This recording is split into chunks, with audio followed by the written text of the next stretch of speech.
My girlfriend said, "We should take a break so I can focus on me." 2 weeks later, I got a video of her with another guy, so I packed my things, left the apartment, and went completely silent. The next morning, she called me crying, begging me to come back. Hey viewers, before we move on to the video, please make sure to subscribe to the channel and hit the like button if you want to see more stories like this. Thanks. Throwaway account for obvious reasons. This all went down a few months ago, and I've been lurking on subs like this for a while, reading other people's stories to make sense of my own. Figured it was time to share mine, if only to get it off my chest and maybe help someone else going through the same crap. The title pretty much sums it up, but here's the full breakdown. Buckle up, it's a roller coaster of betrayal, silence, and some well-deserved karma. I met Emily back in college about 4 years ago. We were both juniors, thrown together in a group project for a marketing class. She was the outgoing type, always laughing, always the center of attention, with this infectious energy that pulled me in. Me? I'm more the steady guy. I work in software development now, nothing flashy, but it's stable and pays the bills. I grew up in a family where loyalty meant everything, so when we started dating, I was all in. No games, no half measures. From the jump, I showed up for her in ways I thought mattered. Early on, she had this rough patch with her family. Her dad got sick, and she was juggling school with helping out at home. I remember driving 3 hours every weekend to her parents' place, just to be there. I'd cook meals, run errands, even helped her mom with the paperwork for insurance stuff. Emily would say things like, "You're my rock, Alex. I don't know what I'd do without you." And I'd just smile, because that's what you do when you love someone, right? You support them. Flash forward a couple years, and we moved in together after graduation. It was this cozy apartment in the city, nothing fancy, but it felt like ours. I handled most of the rent at first while she figured out her career in graphic design. She had big dreams, talking about freelancing and building her portfolio. I encouraged that, even turned down a better job offer out of state because she wasn't ready to relocate. "We'll make it work here," I'd tell her, "as long as we're together." In hindsight, maybe I was too accommodating. I sacrificed a lot, nights out with friends, extra hours at work to cover our expenses, because I believed in us. She seemed appreciative, at least at first. We'd have these quiet evenings where she'd curl up next to me on the couch, sketching while I coded, and it felt solid. But things started shifting about 6 months ago. Emily got more distant. She'd spend hours on her phone, scrolling through social media or texting friends I didn't know much about. Our conversations turned superficial, less about our future, more about her frustrations with work. I try to talk it out, like, "Hey, if something's bothering you, let's figure it out together." But she'd brush it off with a smile that didn't reach her eyes. "I'm fine, Alex. Just stressed." Then came the night that kicked everything off. It was a Thursday, I think, ordinary evening. I'd made dinner, her favorite pasta dish, hoping to reconnect. We were sitting at the table, and out of nowhere, she sets down her fork and says, "We need to talk." My stomach dropped. Those words never lead anywhere good. I nodded, keeping my cool. "Okay, what's up?" She leaned back, crossing her arms like she was rehearsing this.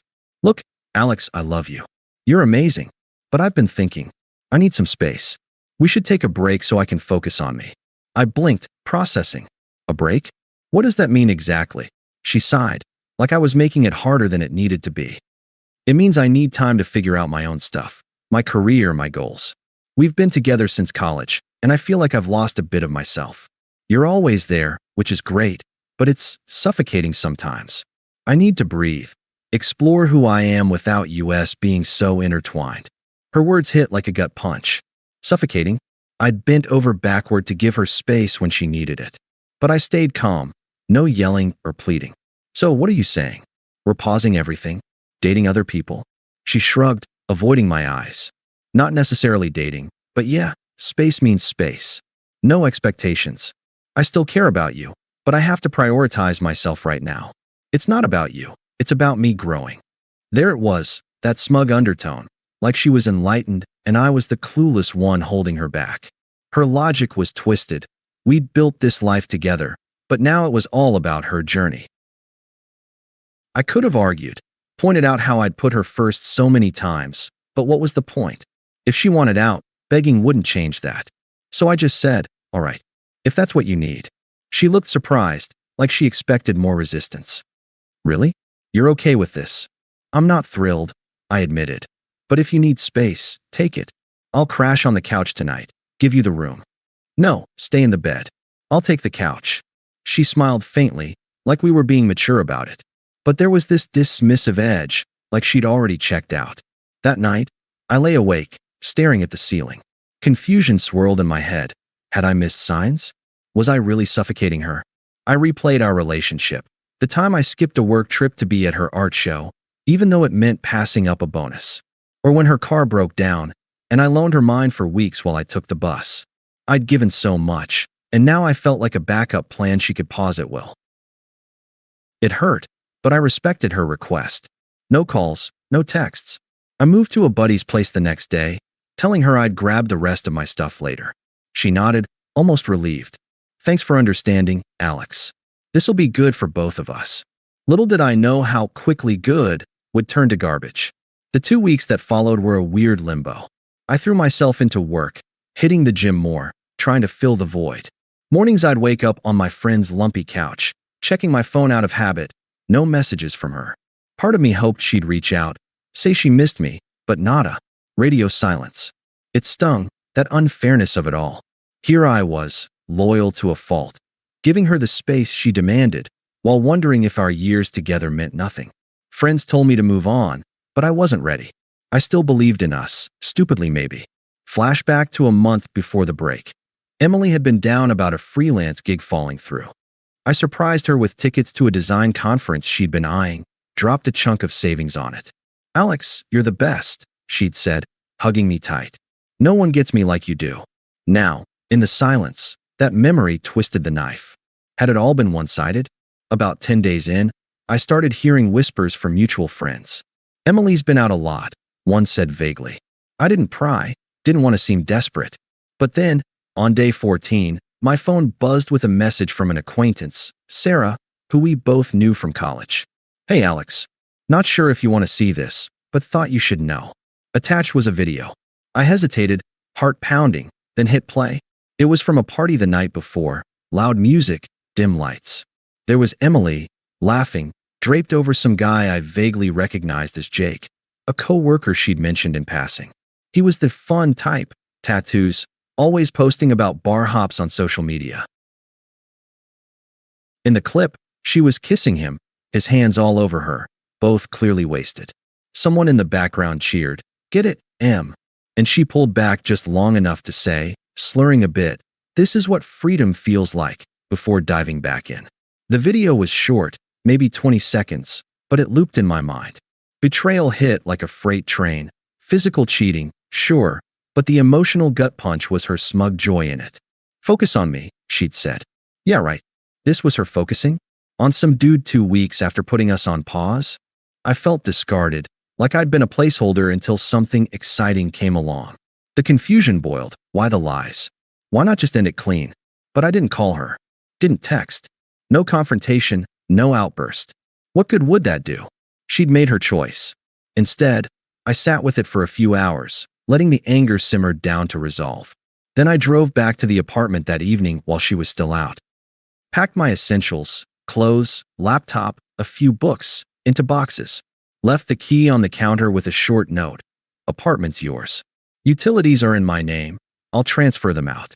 Take care." No drama, no accusations. Just detachment. By midnight, I was back at my friend's, phone on silent.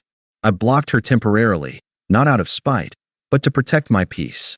That night, I didn't sleep much. Stared at the wall, processing the unfairness. Why me? I'd been committed, undeservedly mistreated like this. But in the quiet, something shifted. The silence wasn't weakness, it was dignity. I started journaling a bit, listing what I wanted for myself. A promotion I'd been eyeing, travel I'd put off, rebuilding my social life. For the first time, the confusion cleared a path to clarity. This wasn't the end, it was a reset. The next morning, my phone lit up. Unblocked now, because why not let karma play out? It was Emily, calling repeatedly. I let it go to voicemail the first time, then picked up on the second, staying composed. "Alex? Oh God, where are you? I came home and your stuff's gone." The note, "What the hell?" Her voice was shaky, laced with tears. I kept my tone even. I saw the video, Emily. From the party. Silence, then a sob. What video? Wait, Sarah sent that? It's not what it looks like. Jake and I. It was just a stupid mistake. I was drunk, missing you, and things got out of hand. The break confused me. I thought we were on pause, not broken up. You weren't supposed to see that. Her excuses poured out, twisted logic at its finest.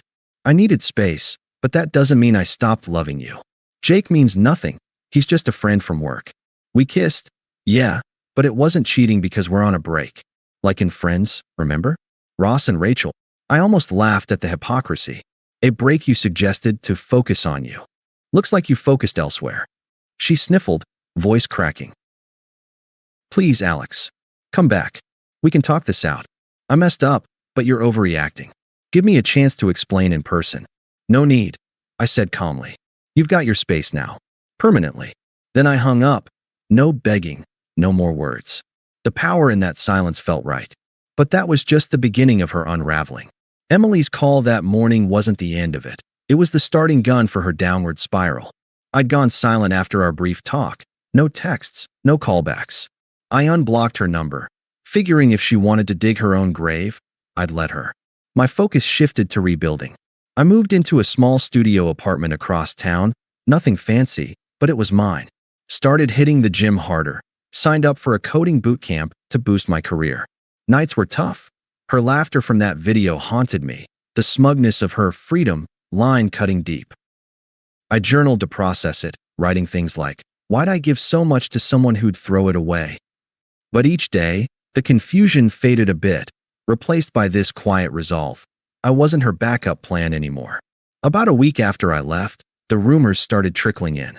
Mutual friends, guys like Tom and Sarah from college, reached out with bits and pieces. Apparently, Emily's mistake with Jake wasn't a one-off. She'd been hanging around him constantly during our break, acting like they were the hot new couple. But Jake, true to his type, wasn't the commitment guy she'd imagined. Sarah told me he'd blown up at Emily at a bar one night, yelling about her clinginess in front of everyone. She'd stormed out, humiliated. I didn't ask for details, didn't need to. The picture was forming. Her focus on me, adventure was crashing fast. Her texts started coming in around then, a slow drip at first. Alex, can we talk? I'm so sorry. Then longer ones. I didn't mean for things to get so messed up. Jake was a mistake. I was just lost without you. I didn't respond. What was there to say? She'd chosen her path, and I wasn't her fallback. By week 2, her tone shifted, more desperate. Why are you ignoring me? I know you saw my messages. This isn't fair. You can't just erase me. I stayed silent, letting her stew. The unfairness of it, her accusing me of being unfair after that video, almost made me laugh. Then her sister, Lauren, got involved. I got a call one evening, her voice dripping with condescension. Alex, you're being ridiculous, she started. No hello. Emily's a mess because you ghosted her. That video wasn't her fault. She was drunk, and Jake took advantage. You're throwing away years over one mistake. Be a man and talk to her. I kept my tone flat. Lauren, Emily made her choices. I'm not her therapist. She wanted space. I gave it to her. Permanently. She scoffed. You're heartless. She's crying her eyes out, and you don't even care? What kind of guy does that? The kind who respects himself, I said, and hung up. Her entitlement, that toxic edge, was so like Emily's it made my skin crawl. I blocked Lauren's number after that. No need for her noise. Meanwhile, Emily's life was unraveling. Tom filled me in. Jake had ghosted her completely, moving on to some new girl at their workplace. Emily, in a fit of drama, quit her graphic design job, thinking it'd show him. Instead, she burned bridges with her boss, who'd been mentoring her. Mutual friends started pulling away. Sarah told me the video had spread quietly among our circle, and people were done with her excuses. She'd post cryptic stuff online, like, some people don't know what they had until it's gone, but it just came off pathetic. I didn't engage, didn't check her profiles. I was too busy, landed a side project at work that came with a raise. Started hiking on weekends, rediscovering parts of myself I'd shelved for her. By week 4, Emily's attempts hit a new low. She showed up at my old gym, where I still went sometimes. I was mid-workout when she cornered me by the lockers, eyes red, voice shaky, but with this angry edge. "Alex, you can't keep doing this," she said, loud enough for a few heads to turn. "I messed up, okay? I was stupid, but you're acting like I'm some villain. I deserve a chance to fix this." I kept my voice low, calm. "Emily, you don't get to decide what I owe you. You wanted freedom, you got it. Why are you here?" Her face twisted, half tears, half fury. "Because I love you. Jake was nothing. He used me, made me think he cared, and now I'm alone. You're supposed to be the good guy, Alex. Don't you care at all?" "Not anymore," I said, meeting her eyes. "You made that choice for both of us." I walked away, heart pounding but head clear. Her shouting my name as I left echoed, but I didn't look back. That was the moment I knew. She was unraveling, and I was already halfway to free. Fast forward a couple months. I was in a good place. New apartment, new side hustle. Even started casually dating someone I met through work, Mia. Nothing serious yet, but she was kind, grounded, the opposite of Emily's chaos. I'd been invited to Tom's birthday party, a low-key thing at his place with our old college crew. I almost didn't go, didn't want the drama, but Sarah convinced me. "Emily might show up," she warned, "but you're stronger than that. Don't let her keep you from your friends." I showed up, feeling good. New shirt, fresh haircut, carrying myself differently, like I'd shed a weight. The party was chill. Music, beers, people laughing on the patio. Mia was there, not as my date, but just hanging out, and we were joking about some work project when Emily walked in. She looked rough, hair messy, eyes tired, like she hadn't slept well in weeks. Her smile faltered when she saw me, then hardened into this forced confidence. She made a beeline over, ignoring Mia. "Alex, hey, didn't expect to see you here." Her voice was too bright, like she was trying to play it cool. I nodded, keeping it neutral. "Good to see you, Emily. Enjoy the party." I turned back to Mia, but Emily grabbed my arm. "Can we talk? Alone?" Her eyes darted to Mia, then back to me, pleading but with that same entitled edge. I stepped back, out of her grip. "Not much to say. I'm good here." Her face flushed, and she lowered her voice, but it carried. "Please, Alex. I've been trying to reach you for weeks. I know I screwed up, but I've changed. I got a new job. I'm done with Jake, with all that party stuff. I miss us. Don't you remember what we had?" I could feel eyes on us. Tom, Sarah, others pretending not to listen. Mia stepped away politely, giving me space. I looked at Emily, saw the desperation, the hypocrisy of acting like she'd fixed herself after torching everything. "What we had," I said evenly, "was me giving everything and you throwing it away for a 2-week fling. You don't get to rewrite that now." Her eyes welled up, but her voice turned sharp. "So that's it? You're just done? I'm trying to make things right, and you're acting like some cold jerk who never cared. I thought you were better than this, Alex." That was her true colors slipping out, anger when she didn't get her way. I didn't flinch. "You thought wrong. You wanted space, Emily. I gave it to you. Now I've got my own life, and you're not in it. That's not me being cold. That's me moving on." She opened her mouth, but Sarah cut in, her tone icy. "Emily, maybe let it go? You've done enough." That stung her. Mutual friends had clearly shifted sides after the truth spread. Emily glared at me, then at Sarah, and stormed out, muttering something about wasting her time. I didn't follow. Didn't need to. The party went on, and I laughed with Mia and Tom like nothing happened. But a week later, Emily tried one last time. A long text, sent at 2 a.m. "Alex, I can't stop thinking about you. I see you're doing well, and it kills me because I know I lost something real. I'm in therapy now, trying to be better. Can we just meet for coffee? I need closure." I waited a day, then replied with the final nail. "Emily, I wish you well, but there's no closure to give. That chapter's closed. I've built a life that doesn't include you, and it's better for it. Take care of yourself." Sent, then blocked her for good. No sympathy, no apologies, just facts. She was irrelevant now, a lesson learned, not a regret. Looking back, that video was the wake-up call I needed. It hurt like hell, sitting with the betrayal, the confusion, the silence. But it pushed me to rebuild stronger. I'm up for a promotion now, planning a solo trip next month, and yeah, things with Mia are looking promising. Emily's out there somewhere, probably still picking up the pieces of her freedom. I don't think about her much anymore, just enough to appreciate how far I've come. If you're reading this and stuck in a similar spot, trust me, sometimes silence is your loudest move. Walk away, build your own path, and let karma do the rest. Thanks for watching. Make sure to subscribe to the channel and hit the like button. What do you think about this story? Share it in the comments.